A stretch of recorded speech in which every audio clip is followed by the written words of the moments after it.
Your tires carry more than just weight, they carry lives. So, how much pressure is too much?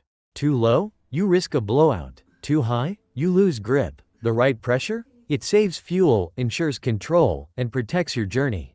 Most cars ride best between 35 to 40 psi. In summer, up to 44 psi for modern tires is safe. Winter? Keep it around 30 to 35. Got heavy loads? You may need more, especially for trucks.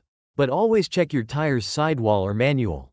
Seasons matter too. Tires react to temperature. In cold, pressure drops. In heat, it climbs. Know this. Adjust wisely. Use your TPMS, tire pressure monitoring system. It's your car's way of saying, hey, something's not right. Listen to it. This chart might help you determine the exact air pressure in your tires. Your safety starts where the rubber meets the road. Don't guess. Don't ignore. Just check.